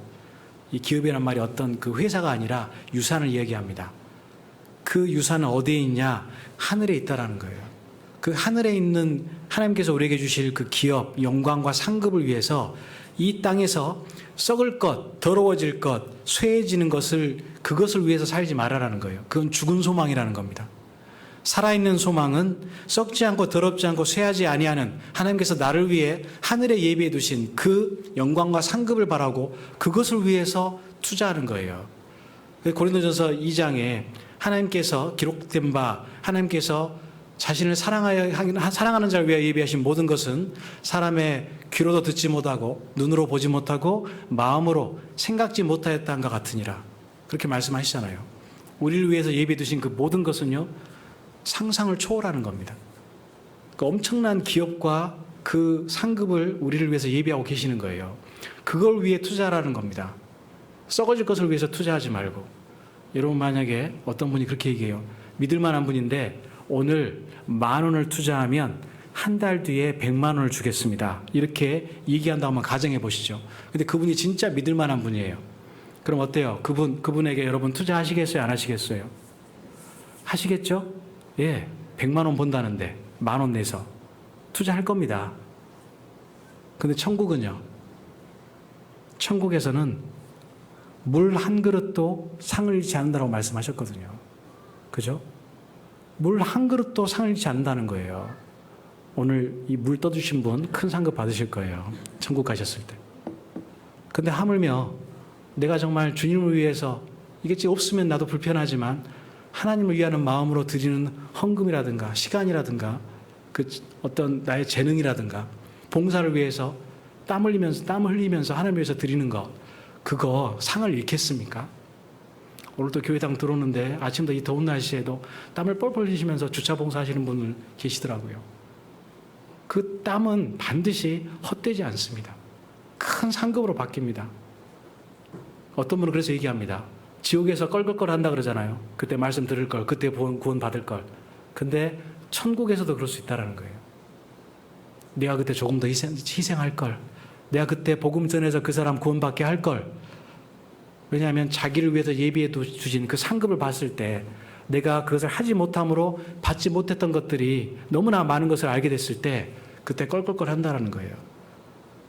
여러분, 천국에서 그런 후회하면 안 되잖아요. 그죠? 우리 이 세상에서 삶은요, 다른 말로 하면 환전하는 삶입니다. 우리가 가지고 있는 썩어질 것, 더러워질 것, 없어질 것을 가지고 하나님의 나라의 화폐로, 재물로 바꾸는 거예요. 우리의 모든 수고와 희생과 땀이 다 천국에서 그대로 간직이 되고 거기는 도적도 없고 동록도 세하지 않고 좀도 없는 그곳에 우리의 모든 것을 지금 바꾸고 있는 겁니다. 내가 하나님의 나라를 위해서 희생했던 것들, 희생하고 있는 것들, 기도하고 있는 것들, 그게 다 하나님의 나라의 화폐로 바뀌어 있다는 거예요. 여러분, 그게 오늘 하루의 삶입니다. 천국의 재물로 바꾸는 거예요. 환전하는 삶을 사는 거예요. 우리가 외국 여행 갈 때, 예를 들어 미국을 간다면 원화를 달러로 바꾸잖아요. 그래야 그 나라에서 쓸 수 있는 것이죠. 원화 가지고 가면 못 씁니다. 마찬가지로 이 땅에서 많은 것을 가지고 있으면요, 자신의 육신을 위해서 투자한 모든 것은 하늘나라에 가지고 가지 못합니다. 천국에 못 가져가요. 하지만 내가 이 땅에 있는 건 부족하지만 어떤 것이든 간에 하나님의 나라의 재물로 바꾸는 거 있잖아요. 하나님의 나라에 쌓아놓은 거 있잖아요. 그거는 이미 엄청난 상급과 썩지 않고 더럽지 않고 도적이 훔쳐가지 않을 완전한 곳에서 예비되어 있다는 겁니다. 그럼 거기에 투자해야 되는 거잖아요. 그게 진짜 현명한 투자죠. 하나님의 나라를 위해서 투자하는 것. 여러분, 그게 온전한 증인의 삶입니다. 그럴 때 나를 통해서 하나님의 역사가 일어나는 겁니다. 땅에 소망 두지 않고 하늘에 소망을 두고 하나님의 사업에 부하고 하나님의 일을 위해서 부지런하고 하나님을 위해서 자신의 것을 드리는 사람, 그 사람이 온전한 증인의 삶을 사는 사람이죠. 한번 복습해 볼까요? 우리는 예수 그리스도의 증인입니다. 그 증인은 무엇을 증거해야 됩니까? 첫 번째로 예수 그리스도와 그의 십자가를 증거해야 됩니다. 복음을 증거해야 되죠. 두 번째로는요, 내가 하나님의 자녀, 하나님의 아들임을 증거해야 됩니다. 선한 삶과 깨끗하고 거룩한 삶을 통해서. 세 번째로는 뭡니까? 내가 천국 시민임을 증거해야 됩니다. 나의 소망이 천국에 있고 내가 돌아갈 것은 천국이고 이 땅에서는 외국인과 나그네로 산다라는 거예요. 나의 소망이 어디에 있는지를 나의 삶을 통해서 보여주는 것이죠. 그 세 가지를 온전하게 할 때 우리는 증인의 삶을 온전하게 살고 있다라고 스스로 평가할 수가 있는 것이죠. 이제 남은 시간, 그렇다면 그런 증인의 삶을 온전하게 살기 위해서 우리가 무엇을 갖춰야 될 것인지 그것을 살펴보도록 하겠습니다. 첫 번째로, 정말 확실한 증인이 되려면 가장 중요한 것, 상식적인 거지만 잘 보고 잘 드려야 됩니다. 그죠? 여기 사도행전 22장을 보시겠습니다.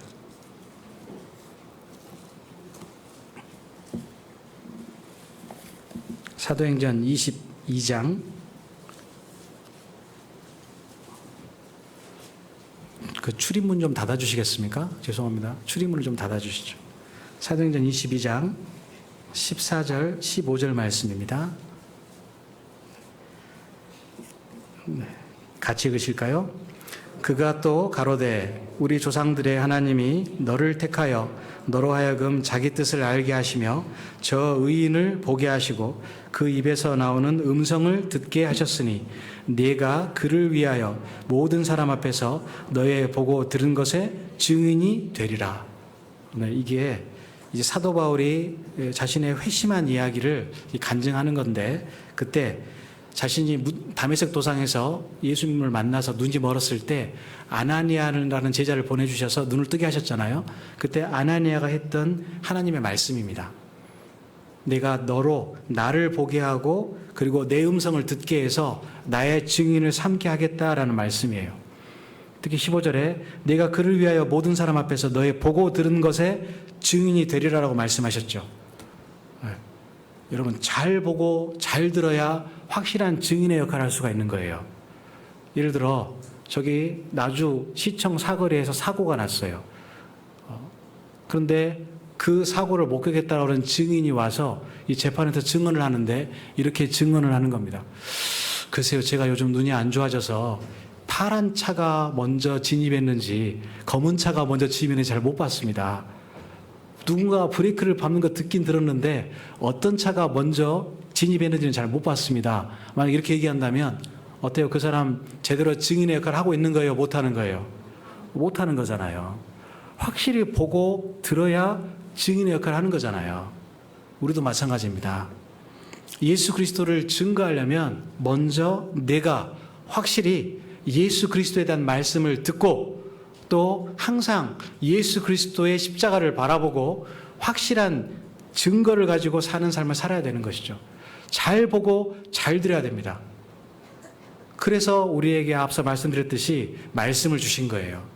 하나님의 뜻을 온전하게 알 수 있는 것은 말씀밖에 없거든요. 개인적으로 말씀을 읽지 않고 말씀도 듣지 않고 말씀을 들을 때 그냥 습관적으로 듣게 되면 사실은 확실한 증인의 삶을 살 수가 없는 겁니다. 내가 보고 들은 게 있어야 증거할 거 아닙니까? 그죠? 내가 보고 들은 게 있어야 증인의 삶은 이렇게 살아야 되는 거구나. 그걸 알고 삶 속에 적용시킬 수가 있잖아요. 근데 개인적으로 말씀을 읽지 않고 그냥 들어도 흘려들어요. 말씀을 들어도. 그럼 그분 삶 속에 증인으로서의 확실한 역할을 할 수 있는 보고 들은 게 없어지는 겁니다. 그러니까 증언을 해도 힘이 없는 거예요. 그럼 가장 중요한 것은 말씀을 들을 때 사람의 말로 듣지 않고 하나님 말씀으로 들어야 된다는 겁니다. 이게 데살로니가 전서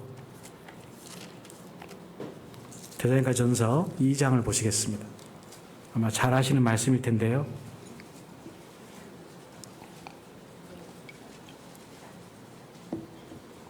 신약성경 329페이지 근처에 있습니다. 데살로니가 전서 2장 13절 말씀입니다. 13절 말씀 같이 읽으시죠. 이러므로 우리가 하나님께 쉬지 않고 감사함은 너희가 우리에게 들은 바 하나님의 말씀을 받을 때 사람의 말로 아니하고 하나님의 말씀으로 받음이니 진실로 그러하다. 이 말씀이 또한 너희 믿는 자 속에서 역사하느니라. 네. 데살로니가 교회는요 아주 칭찬받는 훌륭한 교회였습니다. 사도 바울이 3주간 새 안식일 동안 복음을 전했는데 그때 많은 사람들이 구원을 받았어요. 그리고 유대인들의 핍박을 이겨내면서 훌륭한 교회를 만들어냈습니다. 사도 바울에게 칭찬받는 교회였거든요. 근데 그 교회가 왜 그렇게 모범이 되는 칭찬받는 교회가 될 수 있었느냐? 그 원인이 바로 여기에 있는 거예요. 3주밖에 말씀을 전하지 않았는데 그 말씀을 들을 때 사람의 말이 아닌 하나님 말씀으로 받은 겁니다. 하나님께서 저 사도 바울의 입술을 통해서 우리에게 직접 주시는 말씀이구나. 그렇구나. 하나님께서 우리에게 바라시는 것이 바로 이것이구나. 그걸 알고 구원을 받고 구원받은 이후에 담대하게 복음을 전하는 거예요. 하나님께서 주신 말씀으로 받았기 때문에. 여러분, 거기에 이 데살로니가 교회의 성공의 비결이 들어있었습니다. 이것은 지금도 마찬가지죠. 어떤 교회든지 그 교회가 하나님 앞에서 온전한 교회로 서려면은요, 교회의 구성원인 모든 성도들 개개인이 개인적으로 말씀을 받을 때 하나님의 말씀으로 받아야 됩니다. 그리고 그 말씀을 삶 속에 실천시켜야 되는 거예요. 그래서 말씀이 역사해야 됩니다. 교회를 내가 마음에 드는 형제 자매가 있기 때문에 나오는 게 아니라, 어쩔 수 없어서 나오는 게 아니라요, 말씀을 들으러 나오고 말씀이 내 삶 속에서 역사하는 것을 내 삶의 중요한 목표로 삼아야 되는 거예요. 말씀이 역사해야 삶이 변합니다. 인간적으로 잘해주는 것, 그건 한계가 있어요. 가끔 교회 가운데서 교제 안 나오시는 분들을 위해서 우리는 인간적인 교제를 만들 때가 있습니다. 인간적인 모임을 만들 때가 있죠.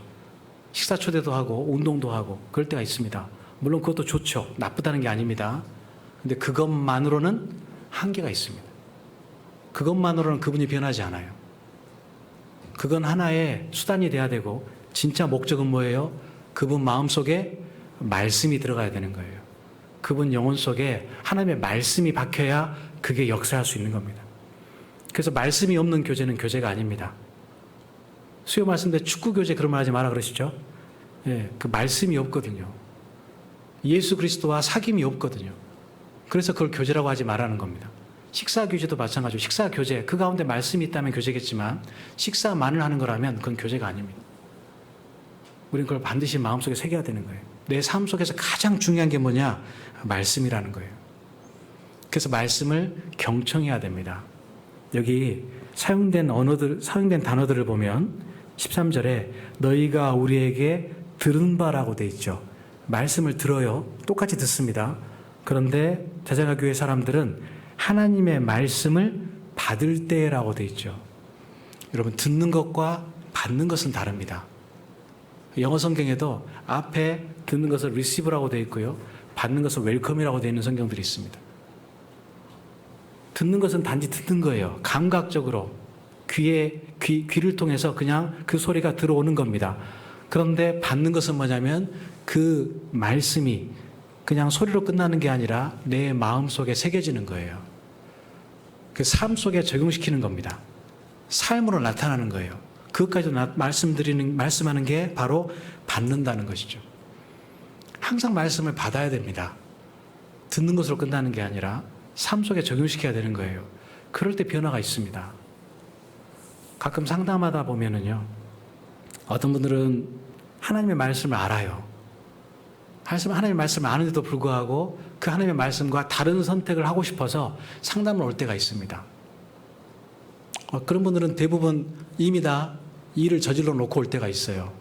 예를 들어 이사라든가 직업을 바꾸는 것에 대해서 이미 다 결정해 놓고 상담하러 오십니다. 보증금 다 내놨어요. 그 2배를 내줘야 돼요. 이사를 안 가게 되면. 근데 와가지고 목사님 어떻게 할까요? 이사 갈까요 말까요?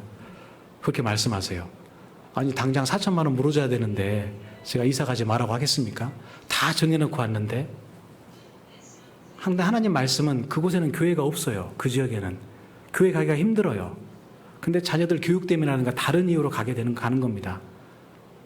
그럼 어때요? 가야 돼요 말아야 돼요? 안 가야 되잖아요. 그럼 어때요? 그건 상담하러 오시는 거예요? 통보하러 오시는 거예요? 그건 통보예요. 이사 갑니다. 통보하러 오는 겁니다. 그건 상담이 아닙니다. 여러분, 제 상담은 뭡니까? 상담하러 올 때 저 전도인이 성경 말씀을 근거해서 어떠한 말씀을 주시더라도 그 말씀에 순종하겠다라는 그 기도를 먼저 하고 와야 되는 거예요. 그죠? 그게 바로 이 말씀이잖아요. 그 말씀을 하나님의 말씀으로 받는 겁니다. 성경에 근거가 있는 말씀이기 때문에. 그러면 지금 당장은 손해보는 것 같지만 결국 그분의 선택이 축복으로 반드시 바뀝니다. 그렇지 않더라도 하나님 앞에는 순종하는 그 기업으로, 그 상급으로 남아있는 거예요. 그래서 우리가 말씀을 듣는 겁니다. 가끔 상담하다 보면 어떤 분들은 네, 목사님 저도 말씀은 압니다. 그럼 진짜 깝깝해요. 전라도 말로. 말씀을 아신다는데 그럼 뭘 얘기해야 되죠? 그분에게. 말씀을 알면 어떻습니까? 그 다음 뭐예요? 말씀대로 행해야 되는 거예요. 행함이 없는 믿음은 죽은 것이잖아요. 말씀에 다 나와 있잖아요. 그 말씀을 안다는 것은 뭐냐? 말씀을 들은 대로, 말씀을 아는 대로 행하는 거예요. 그게 말씀을 아는 겁니다. 지식적으로 아는 게 아니라 마음으로 받아서 그 말씀을 행하는 것이죠. 그게 온전한 증인의 삶이에요. 보고 들은 것, 그것을 삶으로 적용시키는 겁니다. 그게 진짜 보고 들은 거예요. 그게 진짜 증인의 삶이라는 것이죠. 두 번째로는 온전한 증인의 삶을 살려면 반드시 성령 충만한 삶을 추구해야 됩니다. 이게 다시 처음에 찾았던 본문으로 돌아가 보겠습니다. 사도행전 1장 8절입니다.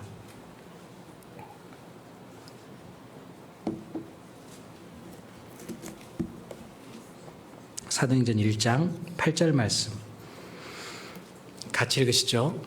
오직 성령이 너에게 임하시면 너희가 권능을 받고 예루살렘과 온 유대와 사마리아와 땅끝까지 이르러 내 증인이 되리라 하시니라. 네, 신약시대에 증인이 될 수 있는 조건이 있죠. 뭡니까? 제일 첫 번째 있는 오직 성령이 너희에게 임하시면. 네. 구원받은 사람에게 성령이 임하시죠. 그걸 성령의 내주라고 합니다. 보증으로 우리에게 선물로 성령을 주세요. 한 번 들어온 성령은 절대 이루어지지 않습니다. 내 안에 내주하신 성령은 절대 나가지 않아요.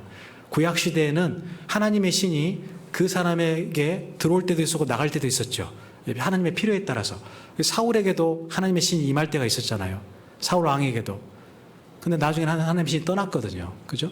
근데 신약시대 예수 그리스도의 십자가의 사역으로 완전한 구원을 이루시고 승천하신 그 이후에 이제는 성령은 한 번 그 사람 안에 내주하시면 절대 떠나지 않습니다.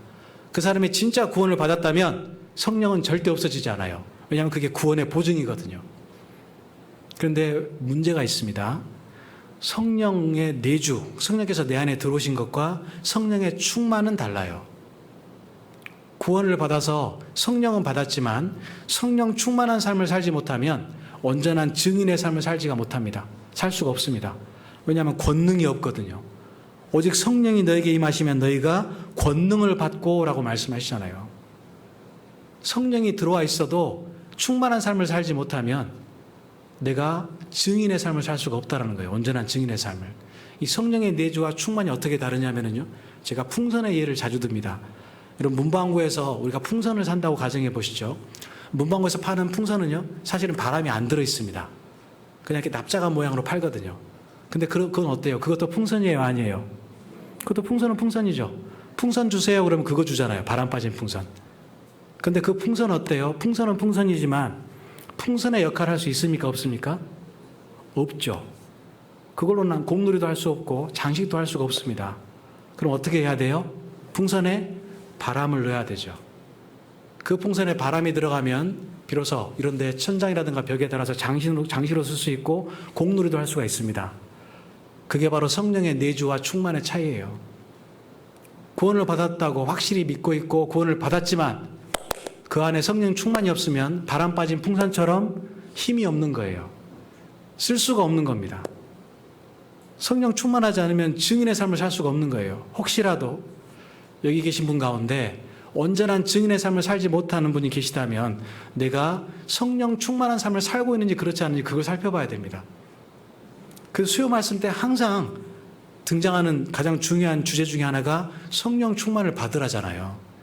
두 가지의 큰 기둥이 되는 주제가 있습니다. 수요 말씀 잘 들어보시면 하나는 교회입니다. 교회 가운데 머무르라는 거예요. 두 번째는 개인적인 성령 충만을 추구하라는 것이죠. 이 두 가지가 구비가 돼야 완전한 그리스도인의 삶, 증인의 삶을 살 수가 있거든요. 여러분 성령 충만은 그런데 어떨 때 받을 수 있습니까? 기도하다가 뭐가 화끈한 게 들어오면 성령 충만인가요? 그게 아닙니다. 성령 충만은 가장 기본적인 네 가지. 우리 구원받은 사람의 신앙생활. 뭡니까? 말씀, 교제, 기도, 전도. 이 네 가지가 이루어졌을 때 성령 충만한 삶을 사는 거예요. 수요 말씀 때 이완 목사님께서 성령 충만한 삶을 이렇게 정의하셨습니다. 가장 정상적인 그리스도인의 삶이 성령 충만한 삶이다. 그게 맞습니다. 가장 정상적인 그리스도인은 말씀을 개인적으로 읽고 묵상하고 말씀을 듣습니다. 그리고 그 들은 말씀을 기초로 하나님께 기도드리잖아요. 항상 기도를 드립니다. 그리고 항상 교제에 나옵니다. 내가 있어야 될 곳에 있는 거예요. 그 교제를 통해서 형제자매를 위해서 기도할 제목을 배우고 알게 되고 또 형제자매의 간증을 통해서 그들의 신앙을 닮아가려고 합니다. 그리고 전도하죠. 전도를 안 할 수가 없으니까. 정말 전도를 하지 않으면 내 마음에 불붙는 것 같아서 견딜 수가 없으니까 전도하는 거잖아요. 그게 정상적인 그리스도인 삶이고 성령 충만한 그리스도인의 증거라는 겁니다. 그럴 때 우리가 온전한 증인의 삶을 살 수가 있는 거예요. 성령 충만한 삶을 살 때. 그리고 마지막으로는요, 목숨을 걸 때 온전한 증인의 삶을 살 수가 있습니다. 여기 사도행전 펴고 계시니까 20장을 보시겠습니다. 사도행전 20장 24절입니다.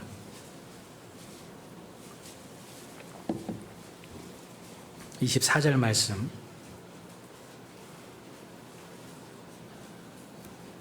네. 같이 읽으실까요? 나의 달려갈 길과 주 예수께 받은 사명 곧 하나님의 은혜의 복음 증거하는 일을 마치려 하면은 나의 생명을 조금도 귀한 것으로 여기지 아니하노라. 사도 바울이 3차 전도행을 마치고 이제 밀레도에서 에베소의 장로님들을 모아서 했던 설교죠. 자신의 에베소 교회에 보내는 유언과 같은 설교입니다. 나는 이런 삶을 살았다라는 거예요.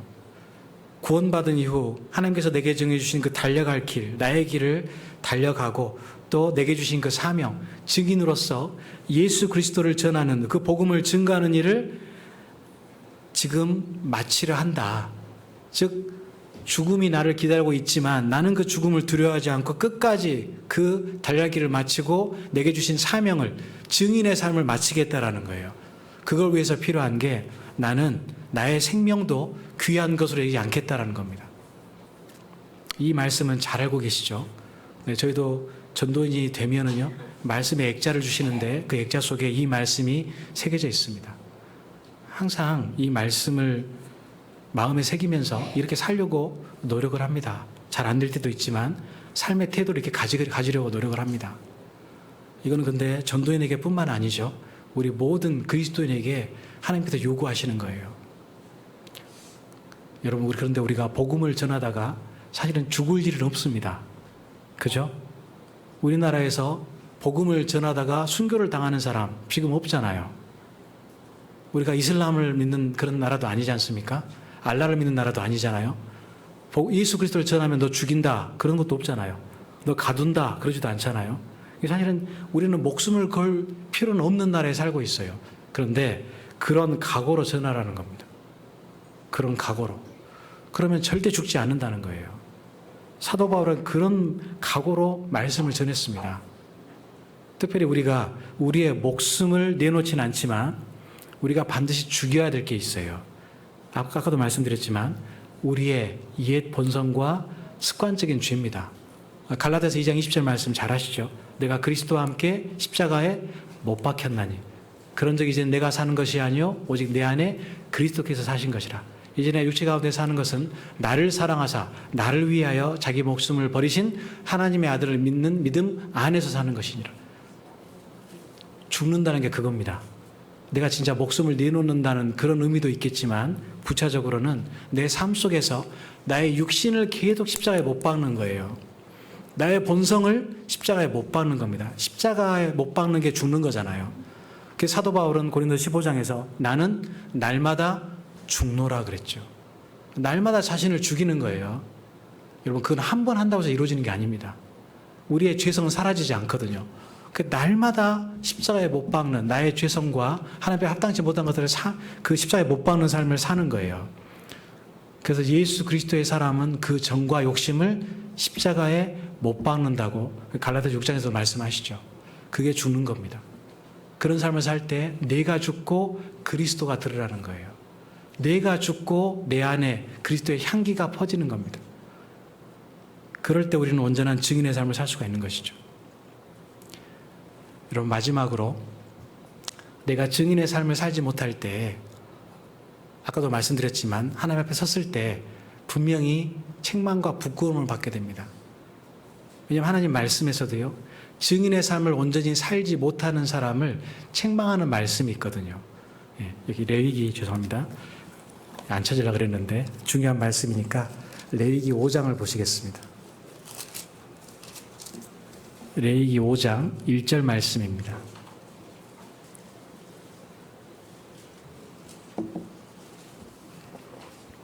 레위기 5장 1절 말씀입니다. 같이 읽으실까요? 누구든지 증인이 되어 맹세시키는 소리를 듣고도 그 본 일이나 아는 일을 진술치 아니하면 죄가 있나니 그 허물이 그에게로 돌아갈 것이요. 하나님께서 이스라엘 백성들에게, 광야에 있는 이스라엘 사람들에게 어떤 재판에 있어서 증인이 된다면 자신이 보고 들은 것을 그대로 진술하라고 말씀하시는 거예요.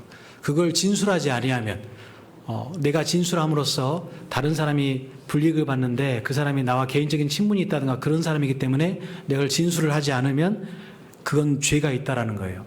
허물이 있다라는 것이죠. 그래서 반드시 본 일에 대해서, 들은 일에 대해서 증언을 하라고 말씀하십니다. 이게 율법에 있거든요. 실제로 우리나라 법에도요, 어떤 중요한 사실의 목격자에게 증언을 요청합니다. 그런데 특별한 사정이 없이 그 증언을 거부하면 어떻게 되는 줄 아세요? 500만 원 이하의 벌금을 물립니다. 아니면 7일 동안 가둬놔요. 감치합니다. 7일 이내에. 그래서 그 사람 마음이 바뀌어서 증언하겠습니다, 그럴 때까지 가둬놓는답니다. 실제로 그런 법이 있어요. 그거를 형법적인 용어로는 부작위범이라고 합니다. 해야 될 일을 하지 않는 것, 그게 죄라는 거예요. 예를 들어 응급구조 요원이 자신이 이렇게 물가를 가고 있는데 어떤 사람이 물에 빠져서 죽어가고 있어요. 근데 자기가 지금 현재 휴일이라고 그 사람을 건지지 않아요. 그게 죄라는 것이죠. 그게 해야 될 일을 하지 않음으로써 발생하는 부작위범이라는 겁니다. 우리도 마찬가지입니다. 우리는 증인으로서 삼아주셨어요. 마땅히 해야 될 증거가 있습니다. 마땅히 해야 될 증언들이 있어요. 예수 그리스도와 그의 십자가를 증거해야 됩니다. 근데 그걸 하지 않아요. 그럼 그게 죄가 되는 겁니다. 복음을 전해야 될 때, 구원받지 않은 사람을 만났는데 그 사람과의 관계를 생각해서 전하지 않는다면 그건 죄가 되는 거예요, 하나님 앞에서. 하지만 감사하게도 우리에게는 매일매일의 삶 속에서 기쁜 마음으로 그것을 전할 수 있는 기회를 주셨습니다. 우리 나주교회 성도님들도 항상 그것을 기쁨으로 전하시기 때문에 우리 나주교회 식구들이 점점 늘어나고 또 어떻게든 복음을 전하기 위해서 노력하고 계시잖아요. 그죠? 그게 증인의 올바른 삶을 사는 겁니다.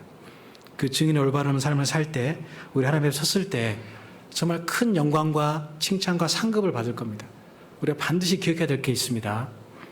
그리스도인이 하는, 하나님의 일을 위해서 하는 어떤 희생도 절대 헛되지 않습니다. 그걸 기억할 때 내가 큰 것이든 작은 것이든 무엇이든 하나님의 나라를 위해서 드릴 수가 있는 것이죠.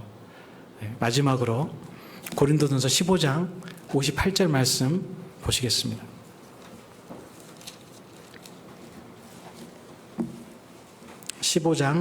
고린도전서 15장 58절 말씀입니다. 구약성경 284페이지 근처에 있습니다. 58절 말씀 같이 읽으시겠습니다. 그러므로 내 사랑하는 형제들아, 견고하며 흔들리지 말며 항상 주의 일에 더욱 힘쓰는 자들이 되라. 이는 너희 수고가 주 안에서 헛되지 않은 줄을 알미니라. 사람의 모든 수고는 헛됩니다. 세상 사람들의 모든 수고는 결국 불탈 것을 위해서 수고한다라고 하박국서 2장에서 말씀하시거든요. 하지만 그리스도인의 수고는 절대 헛되지 않습니다. 하나님을 위해서 하는 모든 수고, 어떤 희생이든 크든 작든 무엇이든 간에 하나님의 이름으로, 예수 그리스도의 이름으로 하는 모든 일은 절대 헛되지 않습니다. 22일부터 우리 집회가 잡혀 있죠? 네, 우리 나주교회 구역 집회가 잡히는 것을 알고 있습니다. 교구 집회인지 모르겠습니다. 집회가 잡혀 있는데 그 집회가 내가 증인의 삶을 살고 있다는 걸 밝힐 수 있는 아주 좋은 기회입니다. 어떤 수고든 헛되지 않습니다. 특히 전도하는 수고, 그 영혼을 구원으로 이끄는 그 수고는 가장 귀한 수고죠. 하나님께서 우리에게 그 기회를 주신 거예요. 이거는 의무가 아니라 그리스도인의 권리입니다. 우리만이 그 영혼을 영생으로 이끌 수 있는 그 권리를 갖고 있는 거예요. 자신이 가지고 있는 귀한 권리를 포기하지 마시고 한 영혼이라도 그 집회에 참여해서 많은 분들이 구원받는 하나님의 그 역사 가운데 하나님께 영광 돌리는 천국잔치로 그런 집회들이, 앞으로 다가올 집회들이 항상 귀하게 마무리됐으면 좋겠습니다. 네, 기도하고 마치겠습니다. 하나님 감사합니다. 오늘 주님께서 주신 귀한 말씀을 통해 우리가 예수 그리스도의 증인이고 그 증인의 삶을 살기 위해서 무엇을 증거해야 되고 또 어떻게 삶의 태도를 가져야 되는지 말씀을 통해 교훈해 주심을 진심으로 감사드립니다.